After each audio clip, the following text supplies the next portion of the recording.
que es la prohibición de enseñar Torah a los idólatras en el trabajo. Está escrito en el Zohar, está escrito allí, pero Zot, esta, sin la adición de Vav, es el estatuto de la Torah, que es Malhut, llamada estatuto, y proviene de Seirampin, que se llama Torah. Sin embargo, no es la Torah en sí misma, que es Seirampin, sino solo el juicio de la Torah, el decreto de la Torah, que es Malhut. Por el contrario, esta es la Torah, es para mostrar que todo está en una unificación, para incluir a la Asamblea de Israel, que es Malhut, en el Creador, para que todos sean uno.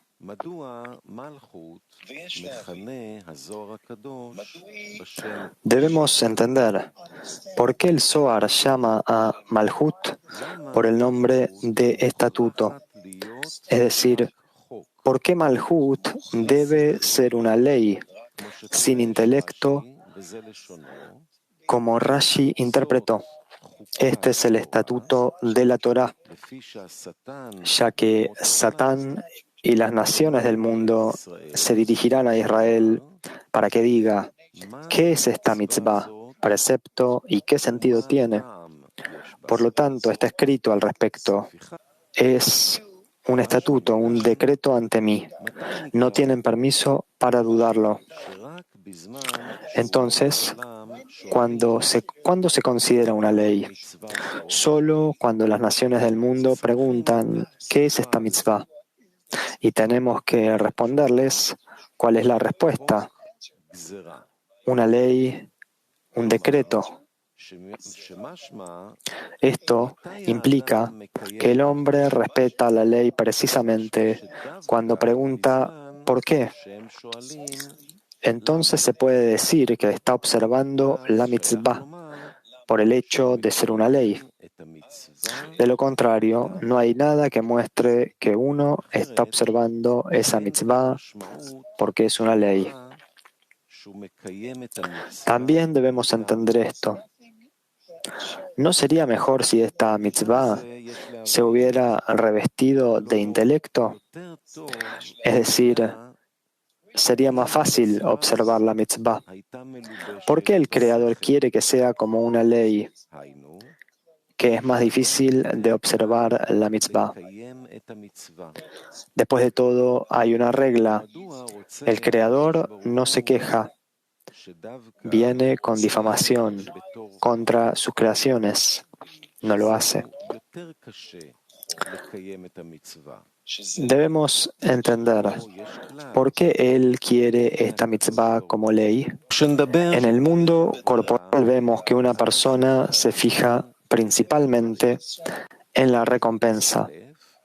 Es decir, si una persona trabaja para un empleador que le ofrece trabajo y le dice, quiero que trabajes para mí, pero no tienes el intelecto para entender por qué necesito este trabajo. Puedes pensar que sería mejor para mí si no tuviera que ordenarte que hagas las cosas que te ordeno, pero no puedo explicarte por qué necesito que hagas estas cosas por mí. A cambio, dime, ¿cuánto ganas trabajando para otras personas con quienes entiendes por qué estás trabajando? Y dado que quiero este trabajo, te pagaré 10 veces más de lo que ganarías con otros. Por supuesto, muchas personas saltarían de cabeza a este trabajo, ya que todos miran la recompensa y el salario, puesto que él paga 10 veces más.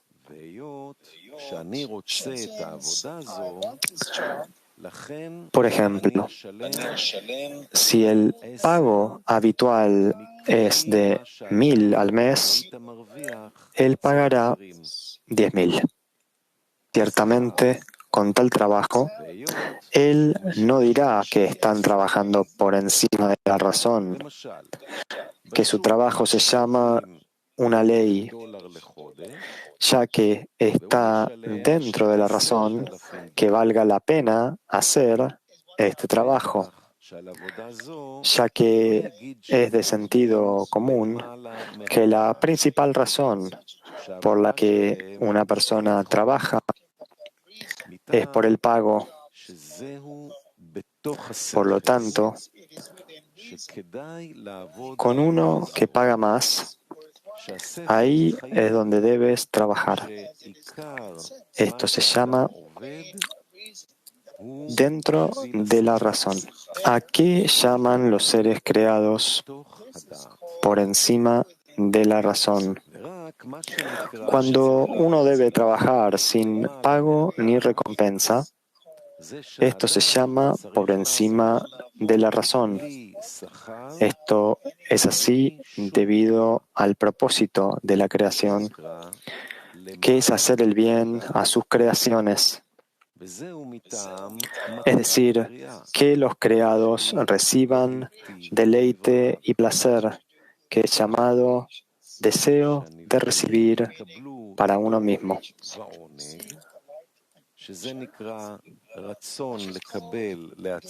Es decir, que todo lo que uno hace sea en beneficio del creado, porque así fue su deseo. Por esta razón, cuando se le dice a una persona que debe trabajar sin recompensa, es llamado por encima de la razón, lo cual está en contra del intelecto, es decir, en contra del propósito de la creación. Luego, cuando se le dice a una persona que debe trabajar con la intención de otorgar, inmediatamente surge la pregunta de los malvados: ¿qué es este trabajo para ti? Que no estás mirando por tu propio beneficio, sino por el beneficio del Creador. Sin duda, debemos proporcionar una respuesta razonable, ya que él está aportando un argumento contundente, diciendo: quieres ir en contra de la naturaleza. Pero, ¿qué dijeron nuestros sabios sobre qué responder? Desafila sus dientes. En otras palabras, que no hay respuesta a esto, solamente una ley. Cuando queremos superarlo y decir que vale la pena trabajar para el rey, se vuelve más astuto y comienza a hacer la pregunta del malvado faraón, quien dice: ¿quién es el Señor para que yo obedezca su voz?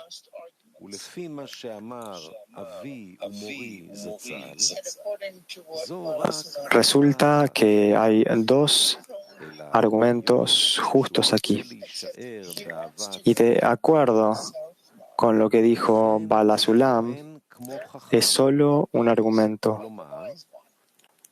Pero dado que quiere permanecer en el amor propio, entonces argumenta como un sabio. Es decir, verdaderamente soy un hombre poderoso y no uno corriente, que no puede sobreponerse. Sin embargo, no conozco al Creador. Si el Creador me fuera revelado y no tuviera que creer en Él, inmediatamente trabajaría en beneficio del Creador.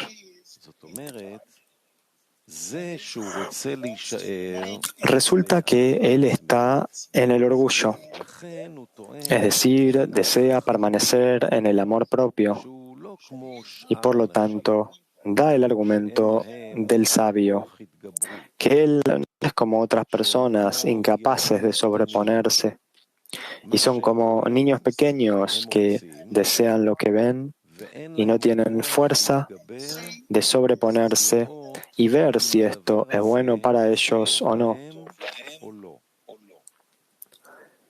Yo, por el contrario, soy lo que se llama un hombre, y puedo controlarme. Pero si el Creador quiere que trabaje para Él, no debería ocultarse para que no podamos percibirlo y debamos creer solamente en su providencia. Eso no tiene sentido. Resulta que Él está envolviendo el amor propio en una vestidura de orgullo, es decir, su deseo de recibir para sí mismo provoca que sea orgulloso. En otras palabras, todo lo que dice una persona que no desea creer, realmente es que no desea anular su deseo de recibir para sí mismo.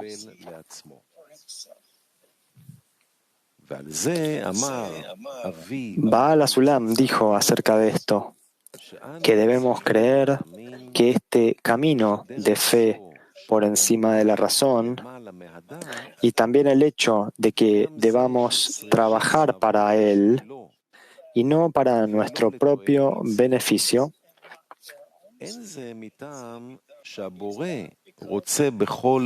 no es porque el Creador quiera todas esas cosas para su beneficio. Más bien, todo es en beneficio del hombre.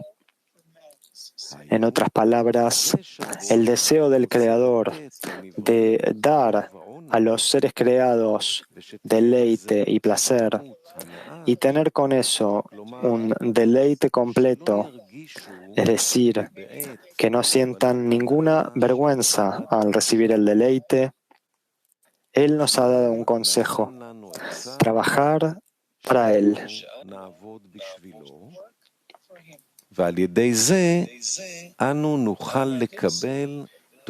De esta manera podremos recibir deleite y placer y sin sentir ninguna molestia mientras recibimos el deleite.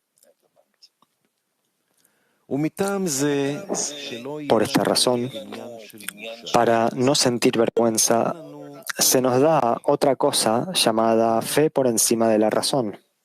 Si la providencia se revelara, como dice en la introducción, sería absolutamente imposible hacer algo en beneficio del Creador.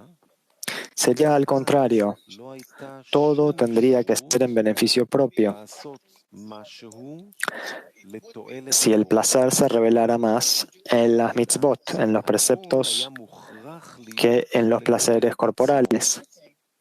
Vemos lo difícil que es renunciar a los placeres corporales y decir, recibir el placer solamente cuando pueda aspirar al beneficio del Creador. De lo contrario, no quiero recibir el placer.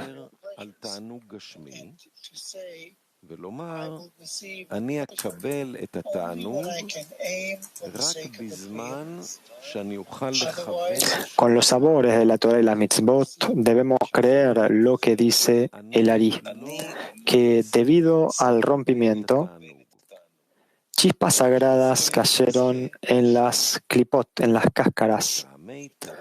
El Zohar lo llama luz delgada, es decir, una pequeña iluminación desde la Kedushá, santidad.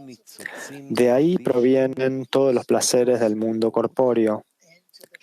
Con esto podemos calcular que si es difícil elegir entre pequeños placeres y decir que tiene cuidado de no recibir los placeres corporales solo en beneficio del Creador, es decir, que está dispuesto a renunciar a cada placer que reciba si él no puede dirigirlo en beneficio del Creador.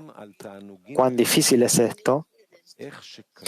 Y lo es mucho más si se revelan el deleite y el placer revestidos de la Torah y las mitzvot. Entonces, los creados no podrían elegir hacer todo en beneficio del Creador, sino que recibirían el deleite y el placer para su propio beneficio.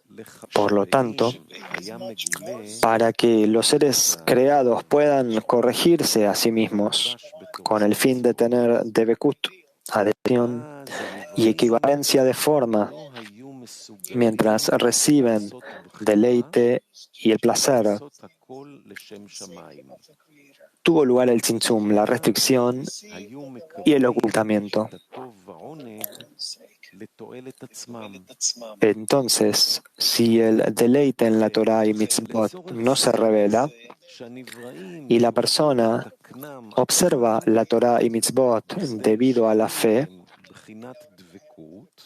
es decir, que ha elegido la Torah y las mitzvot, no porque obtenga placer de la Torah y mitzvot, pues el deleite y el placer aún no están revelados, ya que antes de que una persona corrija sus vasijas de recepción,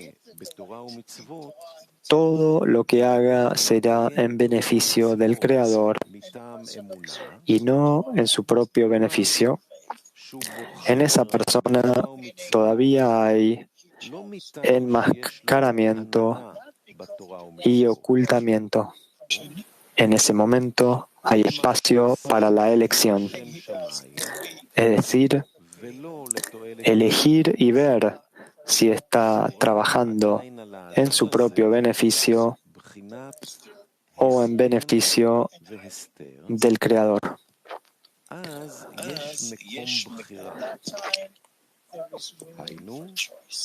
Si, por el contrario, la recompensa y el placer estuvieran revelados, los seres creados se verían obligados a permanecer en un estado de recepción para sí mismos,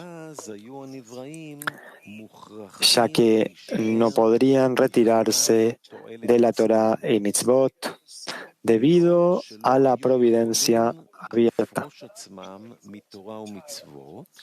Es como él dice en la introducción al estudio de las 10 sefirot, si, por ejemplo, el Creador estableciera la providencia abierta con sus creaciones, de modo que, por ejemplo, cualquiera que comiese algo prohibido se asfixiara en el acto, y cualquiera que realizase una mitzvah descubriera placeres tan maravillosos en ello como las mejores delicias de este mundo, entonces, ¿qué necio se plantearía probar una cosa prohibida, sabiendo que inmediatamente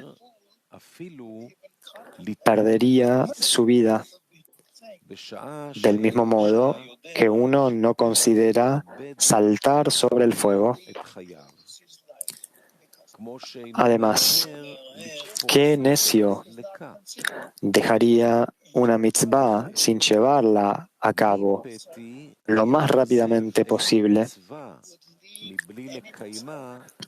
Resulta que este asunto de la fe y este asunto del trabajo con el fin de otorgar y no en beneficio propio son todos por el bien del hombre. De acuerdo con lo anterior, podemos entender la pregunta que hicimos. ¿Por qué se nos dio el orden del trabajo a través de la fe por encima de la razón? Tiene sentido que si el Creador nos diera el trabajo de la Torah y Mitzvot dentro de la razón y el intelecto, sería más fácil realizar el trabajo sagrado. Y el Creador no se quejaría de sus creaciones. Entonces, ¿por qué hizo Él esto? La respuesta es que solo a través de ocultar y esconder es posible que los seres creados logren la plenitud, es decir, recibir el deleite y el placer en completitud. Esto es, no sentir desagrado mientras se reciben los placeres.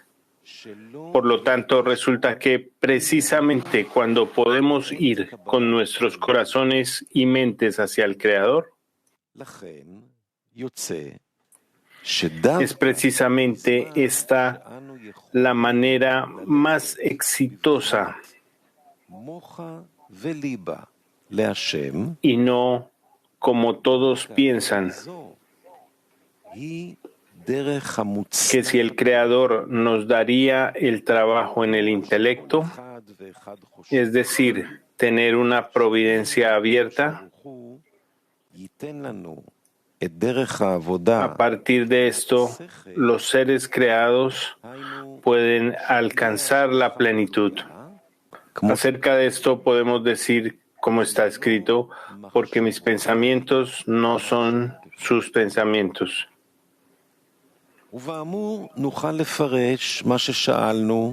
De acuerdo con lo anterior, podemos interpretar lo que hemos preguntado.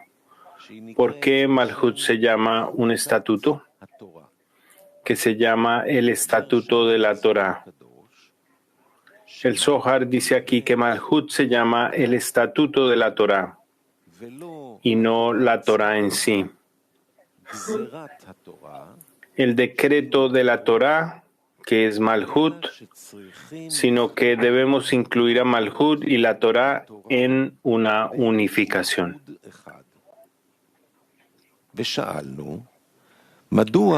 Hemos preguntado ¿por qué se llama Malhut estatutos?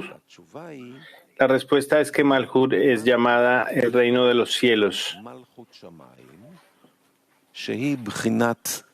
que es la fe, creer en el Creador, que Él custodia el mundo con una supervisión a modo de bueno y que hace el bien.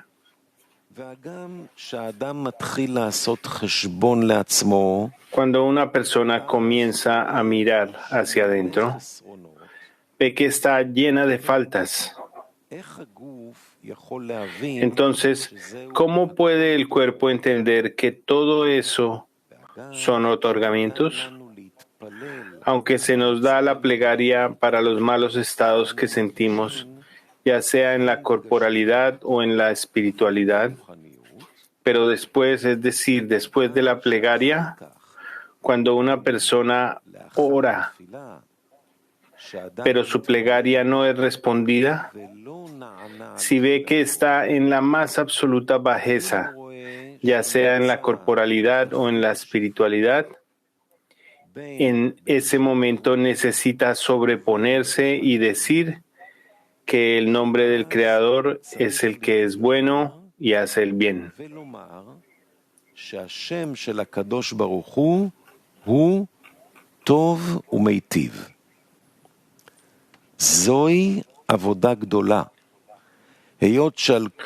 Esto es un inmenso trabajo, ya que no tiene respuestas racionales a las preguntas que le hace el cuerpo. En vez de esto, uno debe decir: asumo sobre mí la carga y el yugo del reino de los cielos por encima de la razón, y digo que tal es el decreto del Creador. Nuestros sabios dijeron acerca de esto: dado que las naciones del mundo se dirigirán a Israel para que diga ¿qué es esta misbah y cuál es su sabor? ¿Qué debemos responder? He establecido una ley, un decreto ante mí, y está prohibido ponerlo en duda. Por eso el reino de los cielos se llama estatuto. Sin embargo, es la ley de la Torá y no la Torá en sí misma. Es decir, para ser recompensados con la Torá debemos asumir las reglas que la Torá nos ha dado. De lo contrario, es imposible recibir la Torá.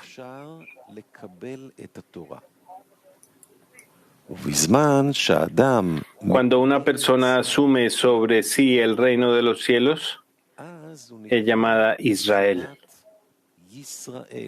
ya que a través del reino de los cielos que uno asume sobre sí por encima de la razón, sale del amor propio y luego puede recibir la Torá en sí misma. De lo contrario, si todavía no ha sido recompensado con vasijas de otorgamiento, toda la Torá que tome irá a la Sitra Achra, en arameo el otro lado, y no a la Kedushá. Es decir, esa luz de la Torá, la cual es el deleite y el placer de los creados, quienes deben recibirla, irán a las Klipot.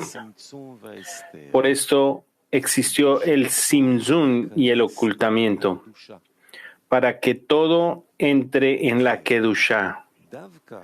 Por lo tanto, precisamente cuando una persona es recompensada con ser Israel, cuando ya ha sido recompensada con el reino de los cielos, es decir, que en todo lo que hace no tiene más pensamiento que otorgar contento a su Hacedor, entonces se le puede dar Torah. Por lo tanto, resulta que en el trabajo, la prohibición de enseñar Torah a los idólatras significa que es imposible aprender Torah mientras uno esté en un estado de adoración de ídolos. Cuando uno todavía está inmerso en el amor propio, es decir, la fe por encima de la razón, llamada reino de los cielos, que es un estatuto, es una forma de salir del amor propio y con ello ser recompensado siguiendo el orden del trabajo que se da cuando uno quiere asumir sobre sí mismo el yugo del reino de los cielos en mente y corazón. En este momento, la persona es recompensada con la cualidad de Israel, es decir, que todas sus acciones son solo en beneficio del Creador. Es entonces cuando puede recibir la Torá y las Klipot, no pueden succionar de la Kedushá. Con esto podemos interpretar lo que dijeron nuestros sabios.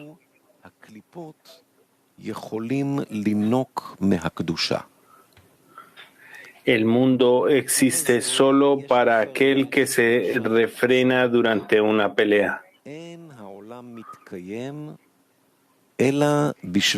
Debemos entender por qué si una persona no se restringe, sino que responde a otra durante una pelea, a raíz de esto el mundo no puede existir.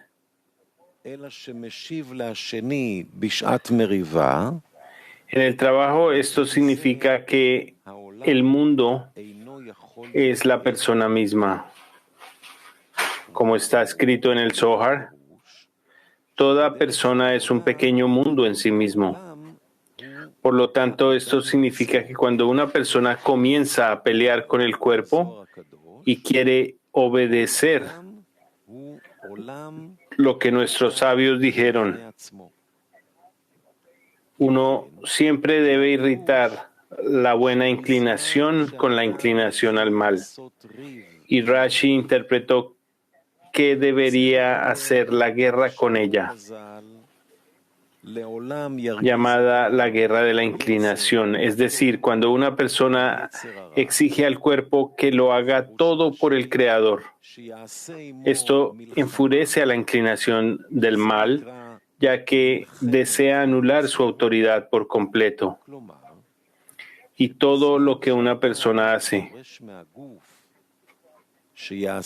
Esta quiere que sea beneficio del Creador. En este momento el cuerpo llega con quejas justificadas que el cuerpo da argumentos racionales.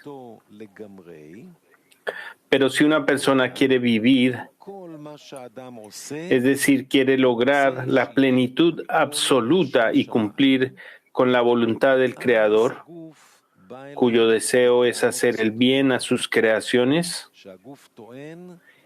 en otras palabras, ser recompensados con la luz de la Torá, la cual es el deleite y el placer en el pensamiento de la creación.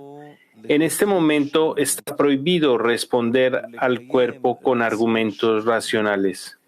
Esto es decir que está yendo dentro de la razón, ya que dentro de la razón debe estar con la intención de recibir. En cambio, se contiene durante la pelea y le dice, desde la perspectiva del intelecto, estás en lo correcto, pero yo estoy yendo por encima de la razón.